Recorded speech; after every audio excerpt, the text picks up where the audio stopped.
Well, good morning and welcome bright and early here in London to an FS Club webinar, which has certainly got me intrigued. Corporate governance, why people are your board's biggest problem. So how many times have you gone home to your spouse or significant other and said, you've no idea what the meeting was like today? Well, here you're going to learn a lot about it. And I'm delighted to have Sharon Constanson here today. Hello, Sharon. And we're going to be hearing from Sharon in just a moment. Those of you who are new to this may not know me, Michael Mainelli. I'm the chairman of the Zien Group and the FS Club, and it really is my privilege to be able to introduce events such as today's, and that's only due to the generosity and forbearance of our sponsors listed here. You'll see amongst them a number of firms who take corporate governance very seriously, from the technology, the economics, and the financial world. And we are very pleased that they allow us to range so widely and freely. Today's agenda is fairly straightforward. My job is to get out of your way, and I will in just a moment. We will have a keynote address from Sharon talking about people in the board, and we've got ample time for questions. We also have two polls today. I'll talk you through those when those arrive. One at the beginning and one at the end, so we can see what you, the audience, feel about things. But more importantly, please ask us questions. GoToWebinar, the system that we're using here, has a facility to send questions through, and I will ask those to Sharon at the appropriate time. Please don't send emails because, believe it or not, I'm on the webinar with you, and therefore it'll be really difficult for me to read them until afterwards. So use the GoToWebinar question facility. Please do ask questions. And I think today's topic is one of those that we will have a lot of questions or comments on. But as I say, my job is to get out of your way so you can listen to Sharon. Sharon, the floor is yours. Morning, everybody. Thank you very much for giving me the time to speak to you today. To you, I'm looking straight at you. I'm chatting to you. I'm in your space with you. On my side, I'm looking into a vacuum. Or actually not quite. I'm looking at Professor Michael Mainelli, so I can see him. So I don't feel completely alone on the side of the camera. We are usually very used to working and engaging together one-on-one with individuals. And in my world of board evaluations, we've had to go online as well and to work with boards in a remote working operation, which has brought its challenges with it. What I want to cover today, if I could have the next slide, please, Michael, is, no, we are not going to start yet. I'm going to keep quiet for a moment, and we're going to take the poll first. Okay, well, Sharon, I've got a poll here. I'm just launching it now. So, folks, you can see in front of you a poll question, which is, which, in your view, is the key reason for board ineffectiveness? Is it bad directors, wrong business goals, bottom line returns, leadership, or lack of diversity? And I can see, Sharon, that people are quick off the button. We've already got 25% have voted. So wow. a very engaged They seem to have audience. A key view on that one. Yes, I'll leave this open for just a few more seconds until the vast majority have voted. That is fantastic. Well, let's have a quick look at what people think. And you can see here the results of the poll as soon as I launch them to you.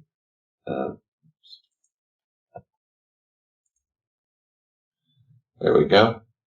So we can see here that the vast majority, the majority feel leadership at 51% is the biggest reason for bad governance in boards. You can see a tie, interestingly, between bad directors, lack of diversity, and wrong business goals and bottom line returns trail in towards the end. So there we are. Anyway, back to the slides, and back to you, Sharon. Thank you very much. I appreciate it. What we'd like to cover today is, before we get to what goes wrong and why people can be your biggest challenge, is just some very quick fundamentals around governance, the people role within the governance structure, people behavior, and the leadership issues that we've already seemed to have identified as being key issues. So we'll go through those quite quickly, and then we will focus on the last two topics, why things go wrong. But instead of leaving you in an uncomfortable place, we'll have a look at how can people also equally fix the problem. Thank you, Michael. So if we look at governance, governance is your foundation of the structure behind everything that happens when we start looking at the people, the board, the individuals. So behind all of that sits the structure. So that is the corporate structure. Where's the holding company? Where are the subsidiaries? Where's the regulated entities? Where are the cross holdings? Where are the individuals sitting? How does the physical structure work? You're also looking at how many committees you might have, which people are sitting on which committees, which ones are cross-holding between different subsidiaries, and how the holding company, for example, might be fitting into it. Your composition is also looking at how many independent non-execs you have, your chairman, your senior independent director, vice president, chairman, whichever it might be, but also just looking at the balance in terms of the governance code as to what that percentage mix is between your required more than 50% independent than all others of your independent non-executives.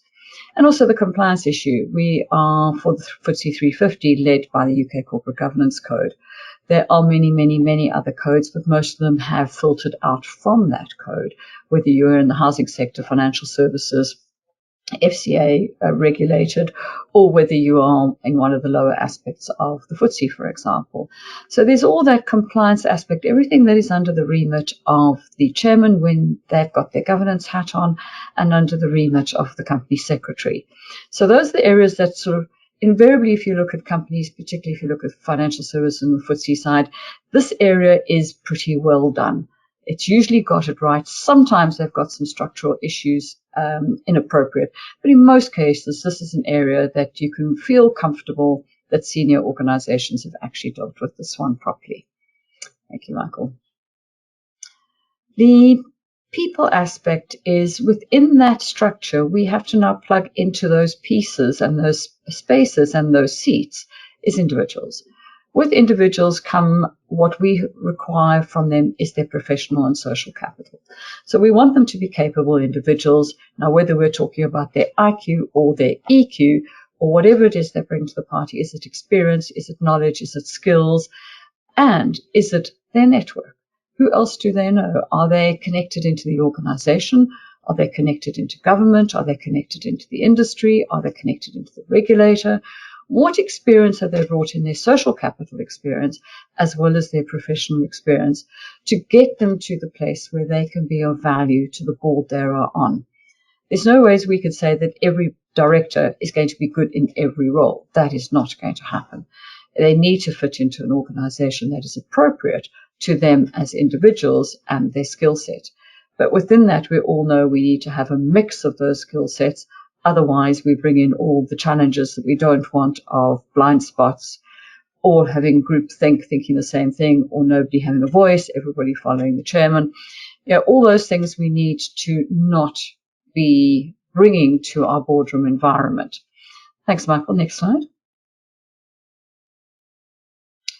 So next area we're going to be looking at is that of the individual's personalities. We have a competence capability. We have the things that we bring to the party, which might be our education, as I mentioned a moment ago, some of the experience and the jobs we might have had before. So sometimes we bring a professional skill, and sometimes we bring an experience skill, and sometimes we bring the practice of some things we have actually carried out and done before. But within that competence space, we also have the or personality space. In addition to competence, we also have commitment. Do people have the time to do the role? Do they have the will to do the role? Do they have the understanding of the governance regulations and the Companies Act and their fiduciary duty to do the role? And are they actually prepared to put in the effort to prepare? And once they've done that, once they're in the room, in the boardroom, do they actually have the commitment to speak up, to actually fulfill their role in a mature, competent manner, such that they're bringing value and not noise to that boardroom environment. On top of those two, we have the individuals, we have the characters. And the characters have their makeup. And coming from Africa, I spend a lot of time using animals as a way of getting people to help see themselves without having to be too directly personal to them. Now, Badley and James actually put this matrix together, which has been used a lot. I have got a lovely pop-up slide, which I thought was too big to put behind me. It will look too overpowering. But that is picking up, if you put around a boardroom, everything from a buffalo to an elephant to a dolphin to a shark to a fox, a snake. If you put these people around a boardroom, you would almost get to know immediately what I'm talking about in terms of the way people behave. But collectively, we don't see our own characters. We don't see how they fit into this mix of what we're trying to achieve. So the first thing I'd like to do is just unpick this model of Badley's and James, where they talk about the types of people that promote and get promoted to different roles. So if you look at your fox, sly fox, cunning fox, this is the person who is unbelievably politically aware. This is the person whose self-interest is at the highest. They are playing the games. They know how to play them. And just no disrespect to CEOs present, invariably the person who is quite capable of getting to the CEO role. The challenge you have is you have to have that drive. You have to have that focus to be able to achieve getting into this quadrant and to this upper end of being politically aware. But also, it's how do we balance that by thinking of others, not always putting ourselves first, having the ability to play the political games, but more the smaller p than the capital P kind of political games, where we actually act with integrity. We think of other people. We are mindful of our colleagues, and we treat them with respect. And this is where we get our wise owl. So for non-executive directors and looking at the board, where do we want most of our directors? And I think we would all comfortably feel that the wise owl is definitely a better place for our non-executive directors, where they don't have some of the attributes you might have of the inept donkey, who wastes a lot of the board's time, who asks not the stupid question that's very clever, but the inane questions. They have an agenda that they bang on about. They have a single topic that they can only speak about and don't contribute to the board in a greater, broader sense that you are looking for from a board member that can help other people to think differently. Now, your donkey is definitely not going to be helpful in that space. And then you have the innocent lamb, the one that really just accepts everything that's being spoken of, very gentle to other people, but is actually not bringing anything of intellectual value to the party. They are not understanding the political games that are going on and are completely unaware of their surroundings and the impact that they could have or are not having at that point in time. So if we look at all these characters put together, we do need to have a degree of the mix of the upper two. We definitely need that. But what we need to balance is not having the inappropriate people who do not step up in a boardroom environment. And as we know, as a chairman trying to lead a board, it is very difficult when you have donkeys and innocent lambs in your group because they create a barrier to the conversations being competent and being of use and value. I know quite often in conversations I've had in boardrooms where somebody comes up and asks a question, you look at them disbelievingly thinking, but we've just covered that topic. We've just finished that topic. Somebody else has already asked that question. Were you in the room a moment ago? And you don't want that kind of conversation to spoil the flow of the challenge and the debate that you are having in a boardroom environment. So if we look at behaviour, which is what we talk about, our sense of who we are in the first place, and we put all of those together and we collectively get what we call boardroom dynamics.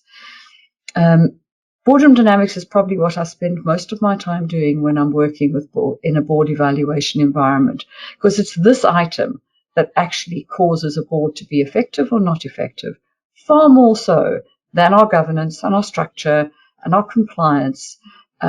It's how do the people work together as individuals? What kind of culture has that chairman actually built up and started to bring together for this organization?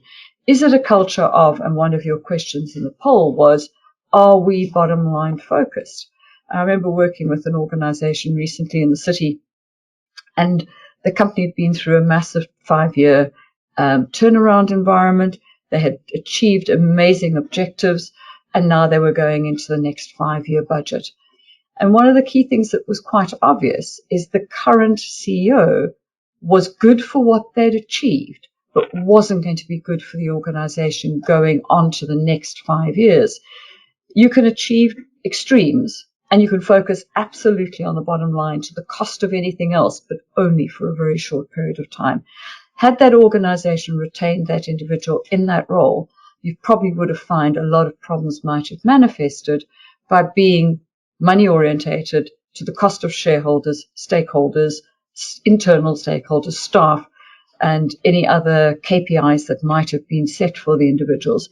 That's one of the things we see quite often. The financial services sector is working quite hard, but struggling to a certain extent to get the KPIs that are more socially orientated, governance orientated, environment orientated, planet orientated, people orientated, rather than just being about the money.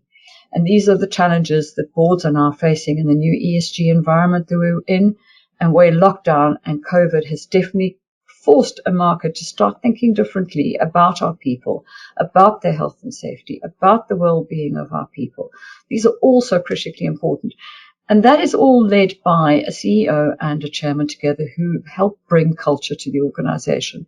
CEO for the organization, chairman for the board. And I think all of us who have been in a board or a management environment, change one of those two individuals and you could almost be working for another organization. Challenges are completely different. Their culture, what leadership, the tone from the top, who we are, becomes very apparent under a different leader, and the way things can change and create a different focus. Leaders bring together cohesion. We get people to work together. We become mindful of each other. We work as a team. I worked with a board recently, and the interesting thing is they kept talking about us and them. Us and them, actually, when you actually unpicked it, was 3 directors had joined the board, in their words, recently. 2 of them were a year ago, 1 of them was 2 years ago. And those that have been on the board 6+ years talked about them being the new guard. They didn't understand the business. They didn't know what was going on. They were asking questions that we've dealt with 6 years ago. Yet why are you being a nuisance factor to this board? And the interesting thing is when you looked further, the diversities became quite obvious.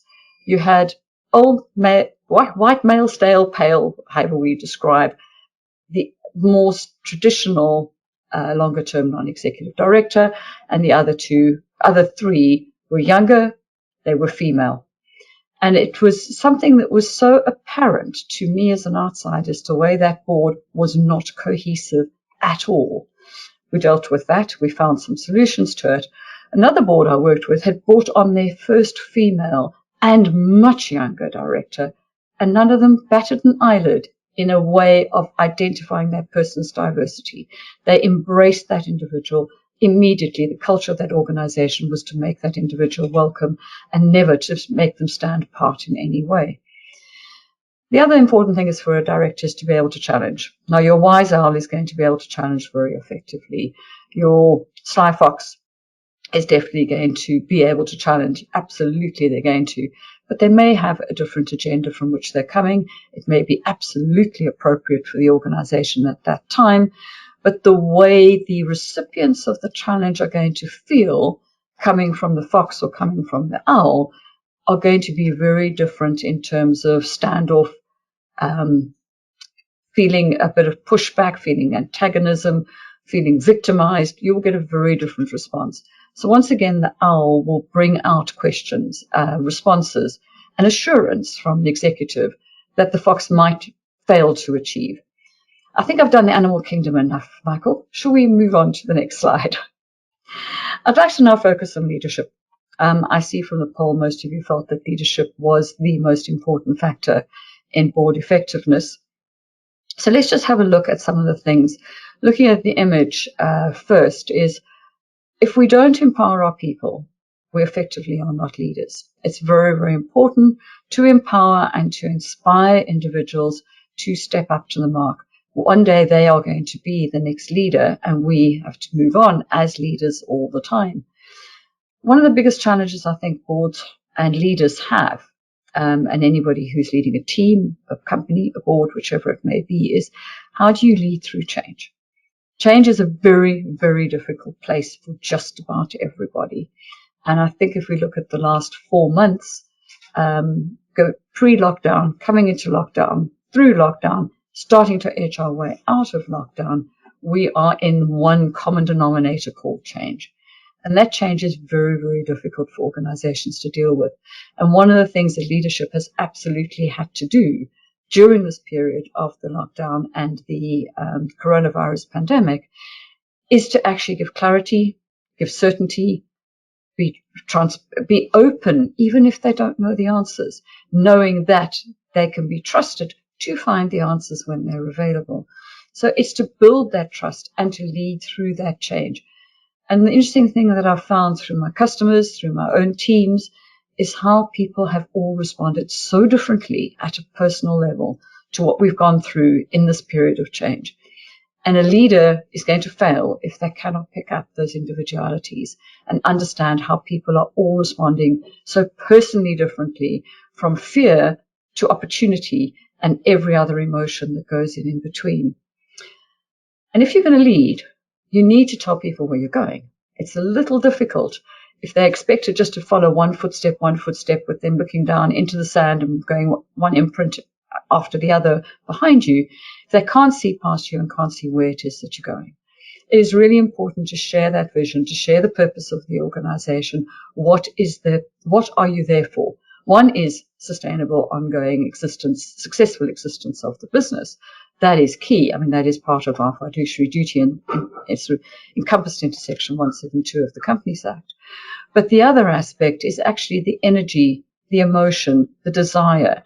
And behind that, which is now coming to our new corporate governance code, is purpose. Why are we here as a business beyond the sustainable existence and looking after the customer? There are other purposes that we now have to be there for. So going past leadership, coming back to the more structural aspects of the expectations of a chairman, and that is to chair the meeting. And that sounds so stupid, so obvious. But you know how many chairmen do not know how to chair a meeting properly? And that is quite a frustrating place for a lot of the non-executives and the executives, particularly if the chairman is unaware that they're not a good chair.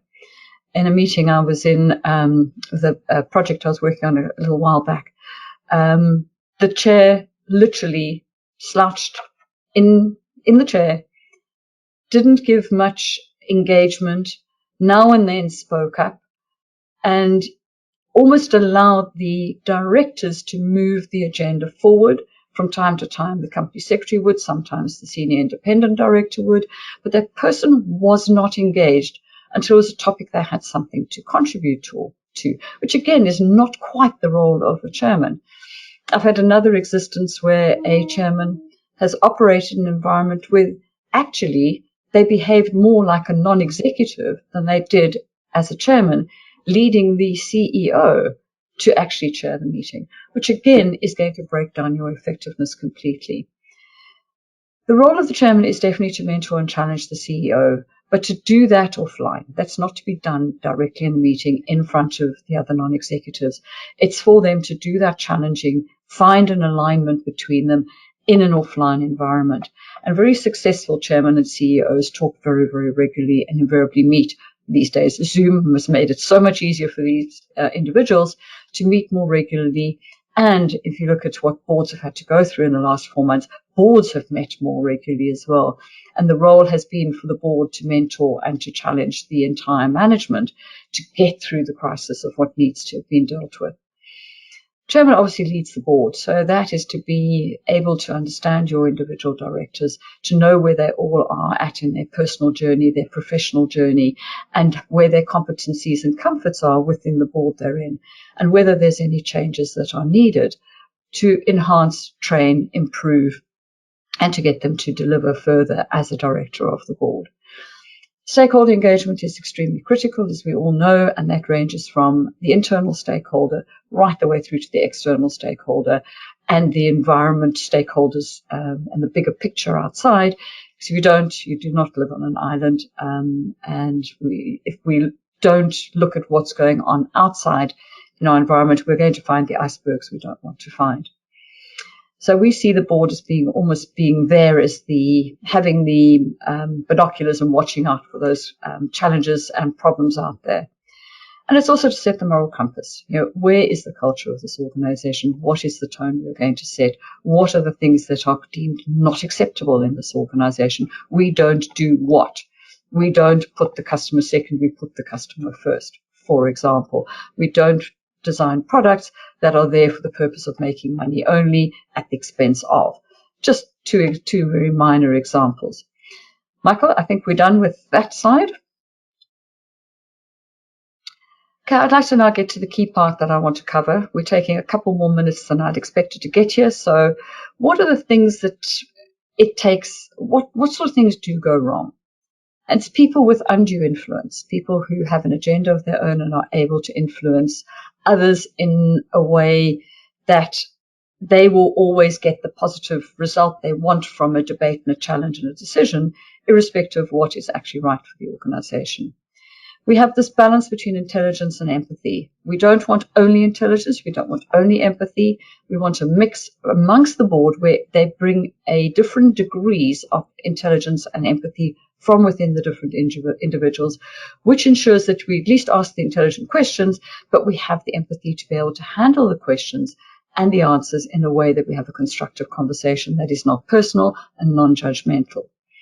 We have to build trust in our colleagues in us. So it's being consistent, being trustworthy, not having our own agenda, whether that be money, ego, territory, importance, role, title, all those things that people want for themselves. And in the process of obtaining those goals, actually don't do any service to the organization they're serving at that point in time. Goals need to be aligned to that of the organization. And if they're not, you can imagine the degree of diversion that will occur. Incentives, we all know that. We've all worked in the city. They get underneath the skin of people and cause all sorts of degrees of problems.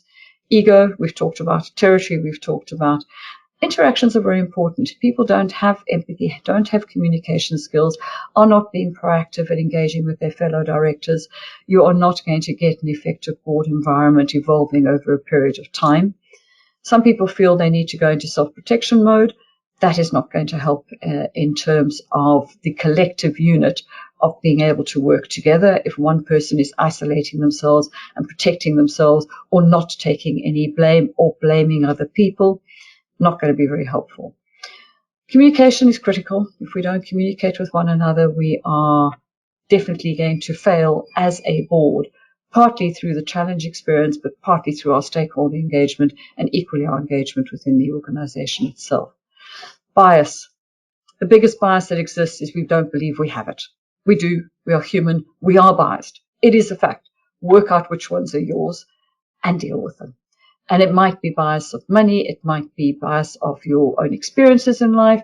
It might be bias of your professional upbringing. Whatever it is, we are human and we are biased. Identify what yours are.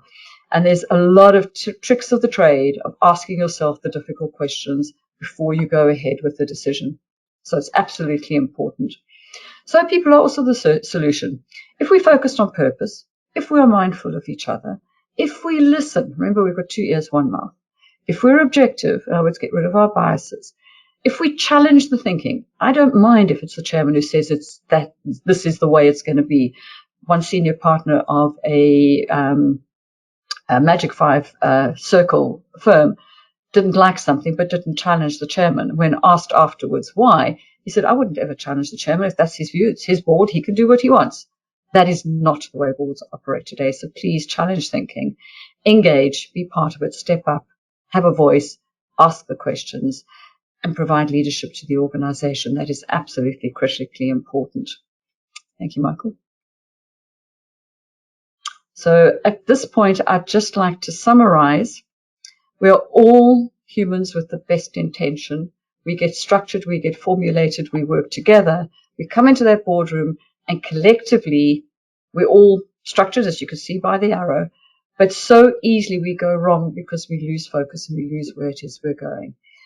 Unfortunately, these things that are so about people are under the bonnet, they're under the skin of things, they're not obvious, they are difficult to identify, very difficult to recognize, and it takes an outsider invariably to be able to pick these things up.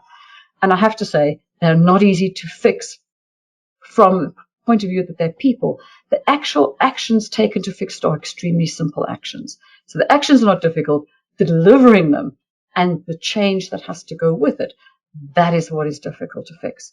So people are our biggest problem. They are our only route to a solution as well. Please don't go over the cliff edge and stop before you get there. Michael, I think that's probably all I wanted to cover. I hope some people have got a few golden nuggets that they'd like to take away from here. And if they haven't solved that golden nugget, I'm open for questions.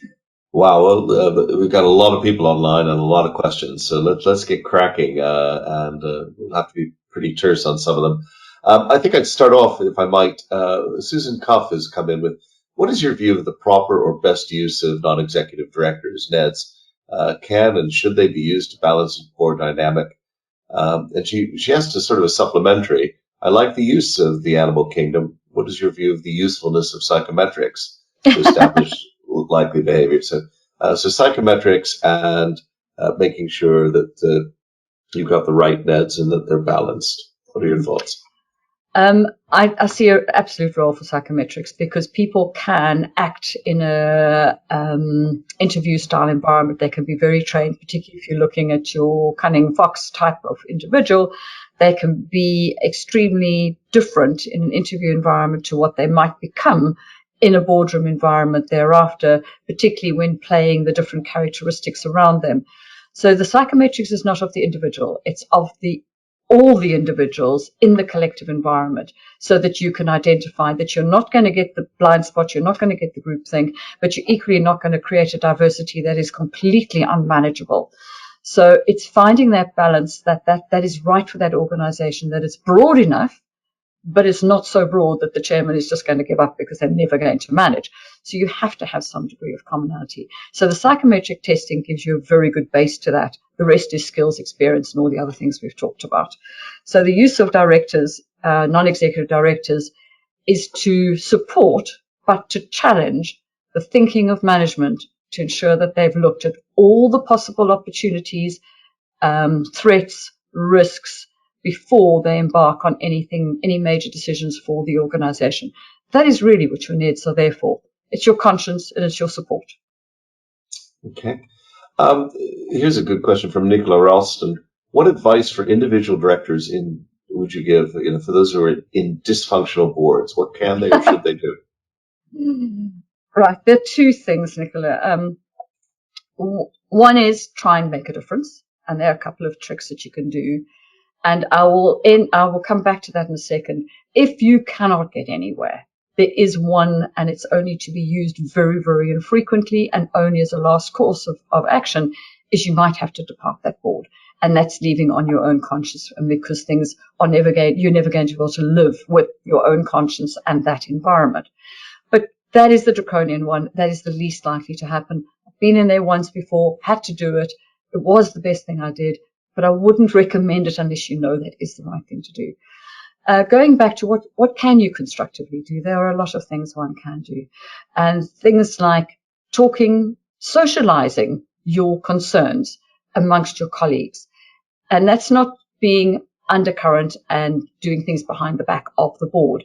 It's just getting to know your colleagues, getting to know how they feel, share with them your concerns and your ideas, and you build that socializing out over a period of time rather than blurting out any concern within a board environment, and ultimately talking to the senior independent director, using the company secretary very, very strongly, because they are definitely going to be one of your most helpful links in this process, and ultimately a conversation potentially with the chairman. But that is worked through at the empathy, the human level, using ability to trust, getting to talk to your colleagues and to open that debate. You invariably find the biggest elephant. Now I've got this wonderful image of this elephant towering over a table.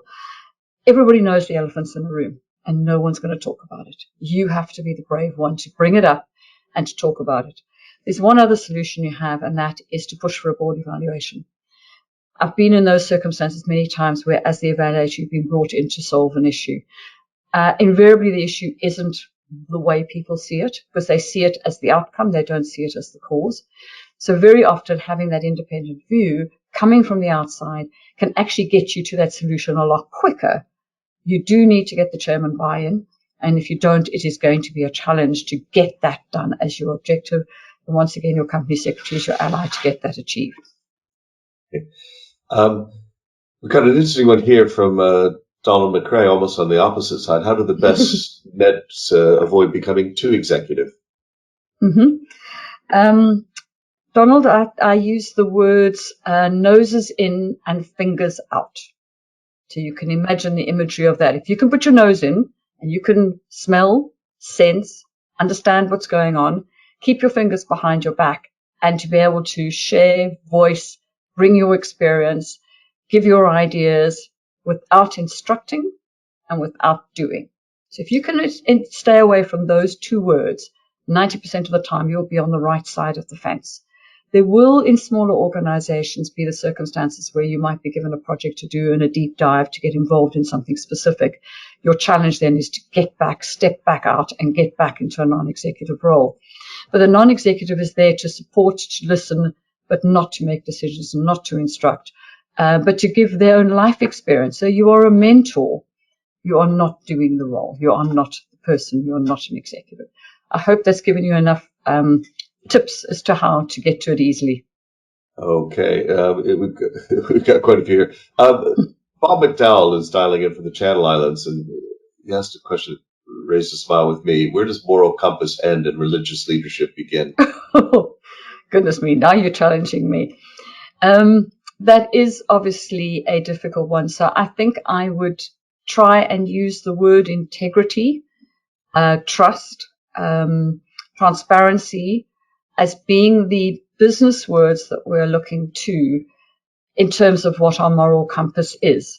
So if you look at what is the purpose of the organization, what is our leadership qualities that we want and the culture we want to build, I think there is a definite difference between faiths and religious and the activities there and what we're going to do within business. And bearing in mind, you're going to have a diversity of those religious thinkings within the room. So best stayed clear of and staying with integrity about the people and about the honesty and trust of the conversations that you are having.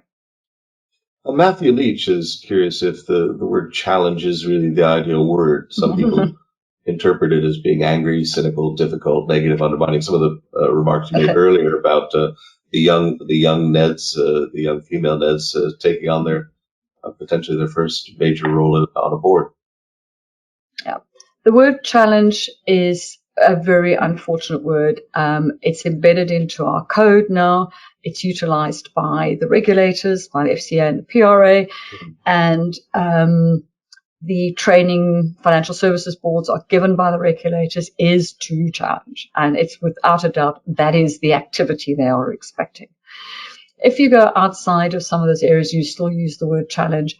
We have to bring with it that whole degree of personality and empathy and the ability to land a question in a way that we're helping the person along the journey to give us assurance. We are not trying to catch them out. So we've often talked about what other words could we be using. And we often put two words together called challenge and debate. Actually, a lot of the time what we're doing is we're actually debating and we're starting around a topic of curiosity rather than challenging an individual. And here it takes all your Neds to work together to actually create the debate. One person asks a question, a challenge of the CEO, but the finance director can respond. Another Ned can ask another question. The chairman can guide it in another direction. That's what the debate is. So we've got to take it away from a one-on-one. I am holding you to account embarrassingly in front of all your colleagues. That is not what we're there in the boardroom for. So if you put challenge with debate, I think the outcome will be far stronger. I see a number of questions here of boards of quite a bit of variety, actually. So let's start with one. David Lansman says one problem I've seen with boards where almost everyone comes from the same sector is, and you mentioned this in one of your questions here was lack of diversity. But he points out that how do you manage this in a highly regulated sector like financial services, where domain expertise is essential and mandated? It's interesting if you see what the regulator has been through since 2008. We had too many financial people on the board. To then we had, we need some diversity. And then we had too little financial expertise on the board. And now we've come full circle back again, and we're putting a lot more of that expertise on the board. What you're looking for in a regulated environment, whether it be housing or financial services or any kind of regulated the drugs, pharmaceutical industry, if you look at what is the regulator actually looking for? The regulator is asking the board to get under the skin to ensure that the management are accountable for their actions. So if we do that through our skill, our knowledge, our experience, our ability to challenge, our ability to debate, that is what they're asking us to do. They're asking us as non-executive directors to get one level past the first question and another level past the second question to actually get into a proper debate as to what is going on. Now, to do that, we need two very strong qualities on that board. One is empathy and communication and the ability to have that conversation in a constructive way. And the other one is to have the knowledge to ask the question in the first place. Now, there will be times when you've got a new non-executive that has joined the organization. They'll ask the innocent question. In bite-sized pieces, those are very, very valuable questions. So I think there is an absolute place for sector expertise. We definitely need to have it, but we don't want everyone from the same sector. You can be diverse within a sector, and you can also be diverse bringing other skills like the customer, like marketing, some of the softer HR skills, their legal skills, whatever else you may need. Those diversities bring you difference of thought, and that is very valuable and important.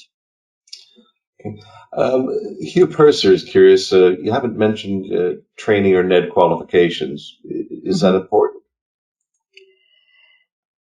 Interesting. I think the more senior the organization, and I use that word senior in a loose way, whether it's a regulated entity, it's a FTSE 350, or it's in the oil and gas or a highly risk engineering environment, whatever else it is. Education, as we all know, going through life, we get educated in two ways. One is by physical education. Other one is by good experience on the way through our journey of life. Now, obviously, education gets you there a lot quicker than the journey of life gets us there. For someone who has trained and been educated as a director, I do sincerely believe in it. So I am being honest and saying I do believe in it because I've done it.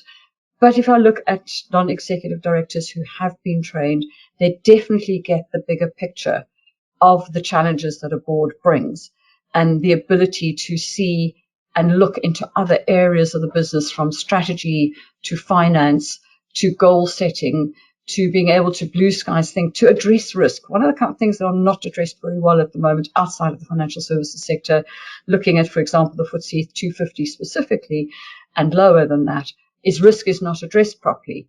NEDs with education are unlikely to allow that challenge not to occur. So I do believe that education is excellent.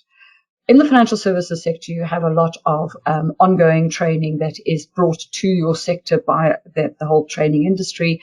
CISI and many of the others do bring training, and CPD is a requirement. And there's a lot of board training where somebody comes in externally to support the board to train them. Absolutely critical. But I see that done far better in the financial services than I see, for example, in the FTSE 350, including the 100 in that case. You don't see the same degree of education primarily and degree of training that happens thereafter, which I think is something that does need to change. We're running out of time. We need to get to the poll, but there are so many questions. I'm going to take 3 more, but you're going to have to be really sharp on them. Okay. Quickly, is there an optimal board size for an early stage SME with a large number of investors? From Douglas Andrews. Okay, it depends on whether the investors are directors as well. You need to somehow balance a degree of independence against the investors who are not independent. You could end up with a monster-sized board from the way the question was posed. But I would say in a small startup in that environment where getting your 50% plus is going to be difficult, minimum of 3 independents. Okay. And Luke Govender is curious, have you come across situations where you could address the effectiveness of ex officio board members, particularly government representatives? So I say there's quite a diversity of boards out here, I can see. Yes. I have worked where we've had government representatives on the board in a couple of occasions, financial services and non-financial services. And that is a major challenge because their remit, understanding, reference pointing, conversation is completely different. What you've got to use that person for is their, as I talked about, professional and social capital. That is their value that they need to bring. Invariably, they are not good at challenging and bringing the broader conversation. So how best can you get the most out of those individuals? And that's to identify why they're there in the first place. They may be, health sector is another one where I've seen it quite often as well, is to use that individual rather than them just to sit and witness what is going on in the boardroom. Turn it around the other way. Use that social and professional capital opportunity. And finally, again, I'm sorry, I'm going to have to ask you to be brief. Is it not that the presence of foxes makes a majority of Neds to behave more like donkeys or sheep when in other less threatening settings, they would be great Ned contributors? This is from Angel Gaviero Bastiero. Yeah. If you have your overpowering fox, you are going to have someone who is an introvert by character, but got the high intelligence. They will tend to then be reverted into silent mode. And that is the importance of leadership we come back to, is if you have somebody who's not utilizing a voice, is for the chairman to bring that person out and to bring their voice out, knowing what their competencies are, and to bring them into the conversation. The cunning fox will probably shut them down, but it's for the chairman to bring out that other point of view. I can't resist this last one, Paul Barnett. If the situation the firm is facing determines the right board mix, how do you quickly change the mix in the face of a crisis, a sudden change in the situation the firm faces? Okay. One, obviously, recruitment process takes time. So let's leave that out of the equation. You've got 2 routes to that. Employ additional and then move people off slowly, or remove and replace immediately are your 2 tactics. Your better one is from the culture of what you're leaving behind is to bring on new people and to refresh by then taking people off. So I will bubble first and then reduce. So don't worry so much about the size of the board when you're trying to make those types of decisions. Mm-hmm. Yeah, I wouldn't, not temporarily at all. You'd have to bring in the skill you need. Bring it in as quickly as you need it. A phrase I once put in a book that Ian Harris and I wrote: if you want to change the people, change the people. Okay. Just want to make a quick comment on this last slide, then I'll move to the poll, if that's okay. Okay. Just for those directors or management teams out there, we are releasing a free assessment for you to try and capture your learnings from your COVID lockdown, coronavirus, and all the lovely words that we've got describing the same thing. Is what have we learned? What do we want to continue doing? And what do we want to drop as a result of this experience? And before you forget it all, we're giving an environment for people to capture it in an online environment and get a report back in return. And you can do it as many times as you like within one organization, and we can collate your data for you. Great. And sadly, I'm already getting some people dialing in saying thank you, but they've got to go. I'd like to launch the last poll, which is going to be easy, I think, for people to fill in because it's very similar to the first poll. So exactly the same. Be interesting to see if the views have changed. That'll be it. In fact, Matthew Leach made a point in the first one. Poll didn't have my favorite answer on it: flawed people combined with poor leadership of them. Well, there you go. A and D. There's that. And there's a lot of questions here from a number of people, but I'll pick on a few from Bob McDowell. He's very interested in the extension of the scope of governance to encourage enterprises to go private. Is this scope of governance discouraging people from offering themselves as Ned? Where's the risk taking in it? Kathleen Tyson is pointing out that it might be helpful to nominate a senior peer director from the board for a new director to ease their integration and deepen their understanding of board dynamics. Mm-hmm.